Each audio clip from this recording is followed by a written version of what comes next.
Hey runners, Margot and Doug here from In Training Running Injury Clinic, podiatrist, and Doug's also a physiotherapist. We help runners manage your running by providing training programs, the right footwear, injury advice and rehabilitation and management strategies. Helping you with your running is our highest priority.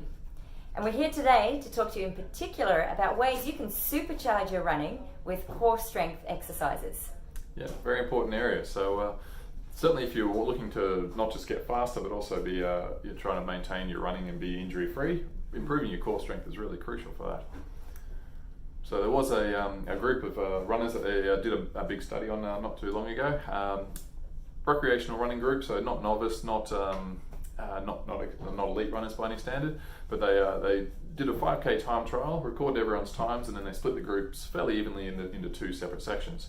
All of the groups did the same running training, but one of the groups were given 5 core strength exercises to do 5 times a week. So 8 weeks later, after they've done the exercises and everyone's done their training as per normal, they then reassessed the group with another time trial. The group that wasn't doing the core strength exercise got a little bit faster. I think they're about 15 seconds per 5K, a bit quicker. But the intervention group, the ones that were doing the core strength group, actually took on average about a minute off their 5K time. Wow. So a pretty significant amount of improvement there. Oh, absolutely. Who wouldn't want to have nearly a minute or up to a minute off your 5K? Pretty flash. So certainly, I mean, that was an intermediate group of runners, so there's probably even more benefit to people who are just starting out with their running to get that improvement as well. Definitely.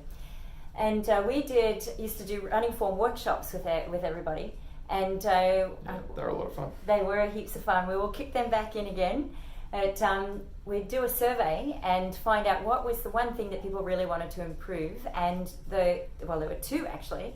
They wanted to run faster and they wanted to have fewer injuries. Mm-hmm. And we've just heard about the running faster.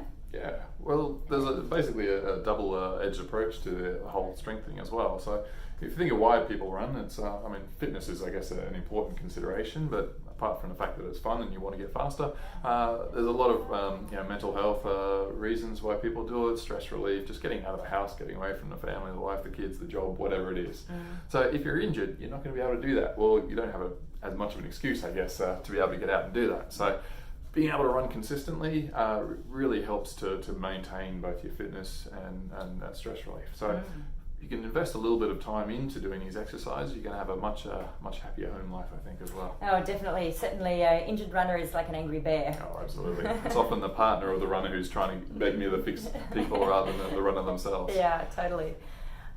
So one of the things that we were talking about earlier was the difference between going to the gym to look good and going to the gym to actually become strong. Absolutely. So, the pretty muscles, the Instagram muscles are very important. But really, if you want to become the better runner, you're really going to focus more on your core muscles. And they're not necessarily the muscles you're going to see in the mirror. So if you think about what your core muscles are, it's much like an apple core. You peel back the skin, peel back the flesh, you then got the core, which is deep down below the visible muscles. So you've got your 6-pack muscles that sit over the top, but deep below that, you've got the transverse abdominis. So it's a deeper muscle, helps to keep you, maintain better posture, both when you're sitting, but also when you're running and when you're exercising. Add to that, you're also looking at your internal and external obliques, which sit off to the side. You then got the multifidus that runs up the spine as well. So that as a group is what we consider the core muscles. Probably worthwhile also considering pelvic floor and your gluteus medius, or the outside hip muscles, as part of that as well. So when they're working well, you'll often find that your core, your running form and technique looks a lot better as well. Certainly, one of the most common traits you'll see when a runner is really fatigued at the end of their marathon or half marathon is they start to sit and have a lot more flexion at their knees and their hips and the ankle. Whereas if you've actually been working on your core strength, then that's less likely to happen, or you're easily able to switch back into better form. Oh, for sure. So being able to develop that strength means you can run taller, run lighter on your feet, but being able to be in that more upright position, not that seated position you're talking about where you're really hunched over, enables your muscles, your big muscles like your hamstrings, your glutes, your calves to be able to provide more power for your running as well. So it's not just looking better, it's also running better. Absolutely. Now, 2 of the exercises that are quite common are lunges and planking. Let's talk about lunges, because you mentioned about glute med needing to be developed, and that the fact that it is one of the one of the most common ones that you can be developed with lunges. Yeah. What are some of the things you need to look out for when doing lunges? Well, one of the biggest mistakes I think people do is they get into these really hard exercises initially to try and build up their strength. So things like single leg squats and lunges are commonly given, but if you don't have the base level strength to do it properly, your control of your, particularly your knee position is a real issue. So see people when they're lunging, their knees will sort of swing inwards or outwards, and they'll just be all over the place, which particularly when injuries like runner's knee or patellofemoral pain is the reason why the injury is given, it often makes those injuries worse. So you often get disheartened, and it sort of further slows down your progress. So if we can pay attention to that, working on that strength through the core, through the glute medius, will really help both your running technique, but also improve the injury much better. The other one you mentioned, planking. So that's a bit of a tough injury. You've often described it as a fun exercise. Well, fun, challenging exercise. One that'll make the runners groan if we do it at training. Oh, absolutely. I don't think too many people do it willingly, but No. they actually reset the world record at just over 8 hours recently. So I hope they feed them while they're doing that 8-hour planking stint. Yeah, absolutely. 8 hours of that food would be crazy. Yeah, totally. But certainly with that one, looking for things like keeping a nice level back to hips. So trying to think of a straight line from your shoulder all the way down to your ankles is important. You'll often see that as people fatigue, they'll start to sort of shake a bit. So that's often if you haven't quite engaged the core, if you are I guess underdeveloped for what you're putting that through, you'll end up getting the shakes during it. Equally, people often tend to drop down through the hips. So you'll notice the pelvis drops and you end up with a bit of a U shape from your through the lower back. So you want to try to keep a fairly straight line straight through there as well, and making sure you're not hunching or dropping down through the shoulders either.